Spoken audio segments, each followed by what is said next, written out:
Welcome back again, everyone. It's Dina Calmetta here. And for today's news, I have quite a few headlines I'd like to share with you. And I'd like to start with this first one from Harbinger's Daily. Arkansas has become the second state to require displays of the Ten Commandments in public school classrooms after Louisiana instituted a similar requirement last year. Isn't that good news? Arkansas's Republican Governor Sarah Huckabee Sanders signed the Senate Bill 433 into law April 14th. The bill mandates that all classrooms and libraries in all public elementary, secondary, and post-secondary schools, as well as buildings in the state maintained by taxpayer funds, display a poster or framed copy of the U.S. national motto, "In God We Trust," and a poster or framed copy of the Ten Commandments. Additional requirements include displays of the U.S. and Arkansas's flags. Putting God back into schools. Good job, Sarah. On the other hand, 100 universities are going to war with Trump for unprecedented overreach. They've all signed a joint statement condemning what they describe as the Trump administration's unprecedented government overreach and political interference with higher education institutions. The statement was published early on Tuesday by the American Association of Colleges and Universities following weeks of mounting pressure from the administration against higher education. The publication highlighted that the joint declaration comes just hours after Harvard University became the first school to file a lawsuit against the government over threats to its funding. Harvard is among several institutions that have recently faced significant funding cuts and demands to surrender substantial institutional autonomy. The Guardian stated that the signatories represent a diverse range of educational institutions, including large state schools, small liberal arts library, and Ivy League universities such as Harvard, Princeton, and Brown. The university presidents and leaders of several scholarly societies say they are speaking with one voice and are calling for constructive engagement with the administration. They also said that our colleges and universities share a commitment to serve as centers of open inquiry, where in their pursuit of truth, faculty, students, and staff are free to exchange ideas and opinions across a full range of viewpoints without fear of retribution, censorship, or deportation. Additionally, President Trump threatened to revoke the university's tax-exempt status over claims that Harvard failed to protect Jewish students. The Gateway pundits reporting that Attorney General Pamela Bondi convened the inaugural meeting of the Eradicating of the Anti-Christian Bias Task Force at the Department of Justice on Tuesday. This initiative was established by President Trump through a February executive order, which aims to identify and eliminate anti-Christian discrimination within federal agencies. According to the executive order, the following was stated: the previous administration engaged in a pattern of targeting peaceful Christians while ignoring violent anti-Christian offenses. The Biden Department of Justice sought to quench the faith in the public square by bringing federal criminal charges and obtaining, in numerous cases, multi-year prison sentences against nearly 24 peaceful pro-life Christians for praying and demonstrating outside certain facilities. You got to be careful of that word here on YouTube, but it goes on further to report that those convicted included a Catholic priest, a 75-year-old grandmother, as well as an 87-year-old woman and a father of 11 who were arrested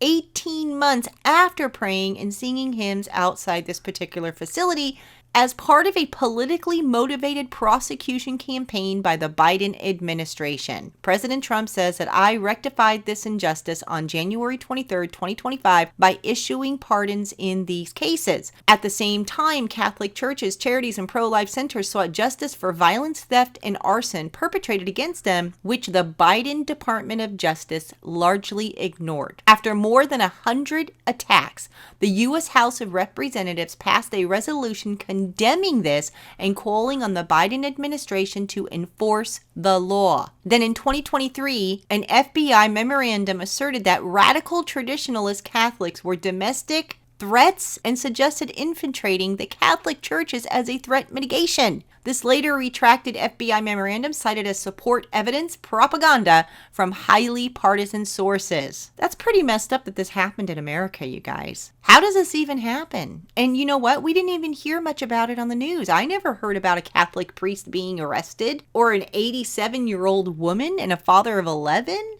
That's kind of out there for me. That's crazy. But anyways, it goes on to report finally. Bondi said that we're excited to be here for the launch of the task force to eradicate anti-Christian bias as outlined with the president's executive order. Together, this task force will identify any unlawful anti-Christian policies, practices, or conduct across the government, seek input from the faith-based organization and state governments to end anti-Christian bias, find and fix deficiencies in existing and regulatory practices that might contribute to the anti-Christian bias. Speaking of Christian persecution, the Western Journal is reporting that UK Christians are in shock as a government prepares to enact a law that could see preachers serve 2 years in prison. Now, I brought you guys this report, I want to say it was last week, that apparently some Christians were street preaching in England and they got quite a few complaints. One of the complaints are that the preachers laid hands on children without parental permission and claimed members of the public have an evil spirit within them. The council would like to emphasize that they understand the sensitive nature of the issue and the legal action is not intended to prevent peaceful groups of any faith, including Christianity, from preaching or in any way prevent freedom of speech. Although the official claim said that the action applies to preachers of different backgrounds, the spokesman's remarks in the context point to this being targeted at Christians specifically. So it looks like they're preparing a law that anyone who preaches in a certain way will go to jail for 2 years. And that's supposed to be freedom and freedom of speech? It doesn't look that way to me. Just my personal opinion. In other news, the House Oversight Committee, James Comer, Republican of Kentucky, on Monday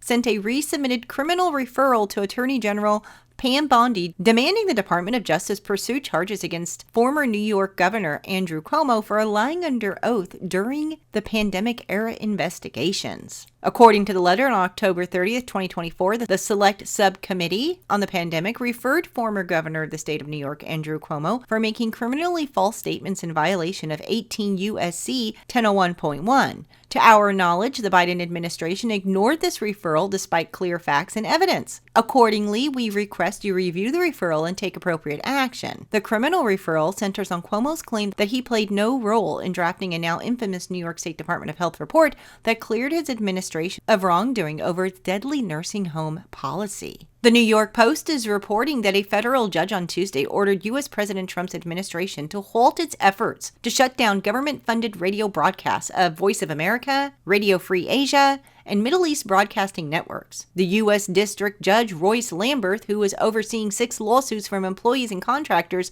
affected by the shutdown of U.S. Agency for Global Media, ordered the Trump administration to take all necessary steps to restore employees and contractors to their positions and resume broadcasts. The U.S. AGM placed over 1,000 employees on leave after abruptly shutting down the broadcast in March. So again, no one said anything when entire accounts went black for those on the right or the Christians. And not just black. If they weren't shut down, they were shadow banned. People had their entire ministries, channels go black because of their own freedom of speech. The other side, unfortunately, didn't want to hear it. But now when it's done to them, it doesn't feel so good. And maybe that's not very nice of me. But you know what, you guys? A lot of people suffered. And it wasn't just their Facebook or their Twitter accounts or their YouTube accounts. Even their websites were shadow banned. There were a lot of people that were canceled from 2020 to 2024. But I digress. I had to get that out of my system.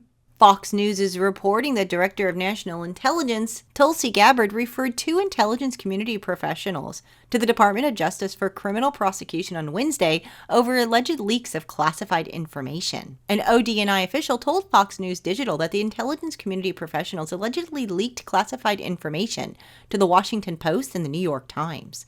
A 3rd criminal referral is on its way to the DOJ. Gabbard told Fox News that the intelligence community professionals should take the move as a warning. Politicizing of our intelligence and leaking classified information puts our nation's security at risk and must end. Those who leak classified information will be found and held accountable to the fullest extent of the law. The Daily Mail is reporting that Alexander Soros, the son of the 94-year-old Democratic megadonor with the same last name, has laid out his plan to defeat Trumpism. Back in 2023, George Soros shocked the world by handing control of his $25 billion empire to Alexander, who goes by Alex. That's because he is the second youngest of the family and wasn't previously thought to be a natural successor to his dad. Alex was also made the chair of Open Society Foundations, the nonprofit through which Soros has donated billions to Democrats and other progressive causes throughout the years. Alex has described himself as his father's loyal parasite in a recent interview with the New York Magazine, adding that for years now he has been by his father's side, learning from the best about how to influence politics. And now, with the second Trump era in full swing, Alex is coming off a failed election season spent hobnobbing with Democratic elites, more determined than ever to use his father's fortune to severely limit the president's power. His vague plan appears to be spending big in the upcoming midterm elections to elect Democrats and erase GOP majorities in the House and Senate. Alex said that we're not subscribed to a strategy because I think anybody that has strategy right now is crazy. Now is the time to play defense. The most important news is reporting that CEOs of Walmart, Target, Home Depot, and Lowe's warned that the store shelves all over America could soon be empty. Michael Schneider, author of several different books, as well as websites, goes on to state that if you are going to need anything made in China, I would buy it now while you still can. Many companies have already decided that it no longer makes any economic sense to import Chinese-made products into the United States because tariff rates are so high. As a result, there are certain things that will no longer be available to U.S. consumers. On Tuesday, the CEOs of Walmart, Target, Home Depot, and Lowe's specifically warned President Trump that store shelves all over the country could soon be empty during a meeting at the White House. And those CEOs are not bluffing. Our biggest retailers normally import massive amounts of goods from China, and there is no easy short-term way to replace that production. According to Axios, the CEOs flat out told Trump that the prices aren't going up, they're steady right now, but they will go up. They also told President Trump that shelves will be empty if current tariff levels persist. Michael goes on to state that we should have never become so dependent on imports from China. Now we find ourselves in a situation where our economy literally cannot function properly without Chinese-made goods. According to the Zero Hedge, scheduled import volumes at the Port of Los Angeles are beginning to plummet dramatically. A tracking system for vessel operators' scheduled import volumes for the LA port for the week ending May 3rd show a 38.53% week-over-week plunge.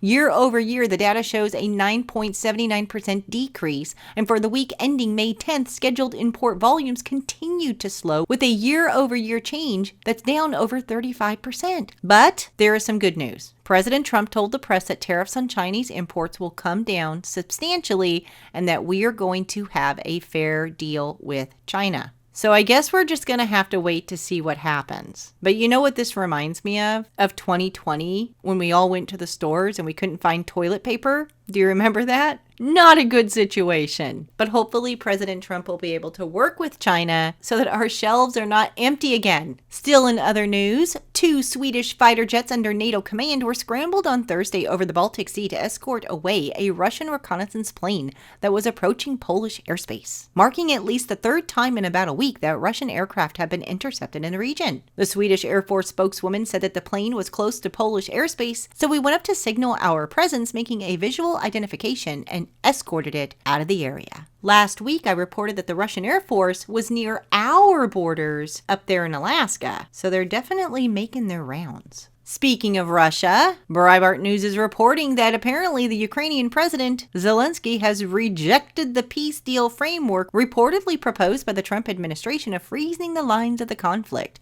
and recognizing Crimea as a Russian territory. Now, if Zelensky were to agree to that, it would mean that Russia would have to cede territories it considers its own to Ukraine. The Financial Times has reported that Putin was open to such a proposal. However, the Kremlin has not confirmed the position. And it's also been reported that President Trump is getting a little impatient with the way these talks are going. The Daily Mail is reporting that there are some UFO sightings that are being taken seriously by the U.S. government. In fact, there are dozens of unsolved cases going back to the 1960s that occurred over nuclear missile installations, Navy ships, and a desert in New Mexico. The FBI, CIA, and other government branches have spent years looking into these reports, but have yet to determine what the objects were and where they came from. One report in 2019 detailed how drones appeared over Colorado, Nebraska, Wyoming, and Kansas as locals reported spying a mothership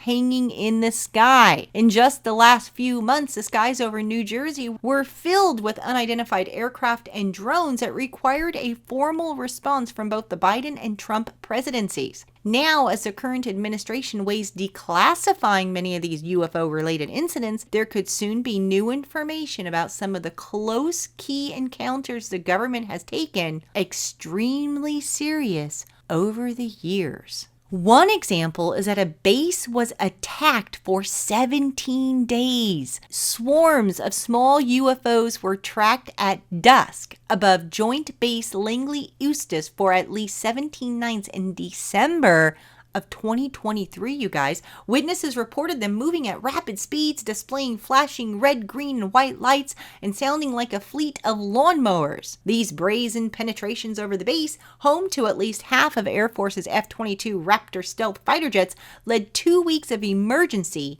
White House meetings. There was also another case in 2019 and 2020 where reports of mysterious drones swept through Colorado, Nebraska, Wyoming, and Kansas. The sightings were in close proximity to some of America's sensitive nuclear-equipped intercontinental ballistic missiles. And yet here's another case in 2019 where sailors on board a fleet of Navy warships sailing in the Pacific near San Diego witnessed their ships being swarmed by a host of UFOs. The incident apparently went on for hours, with craft hovering and zipping around near the fleet with flashing multicolored lights. And there are even more than that. So a lot of UFO sightings, and apparently they've been a little bit more aggressive than we thought at first. And as I mentioned last week, I think they're going to use these UFOs and aliens as the big lie when the rapture occurs. In the meantime, what's happening in Bible prophecy news? The Watchers is reporting that a 6.2 earthquake hit Istanbul, Turkey, injuring over 350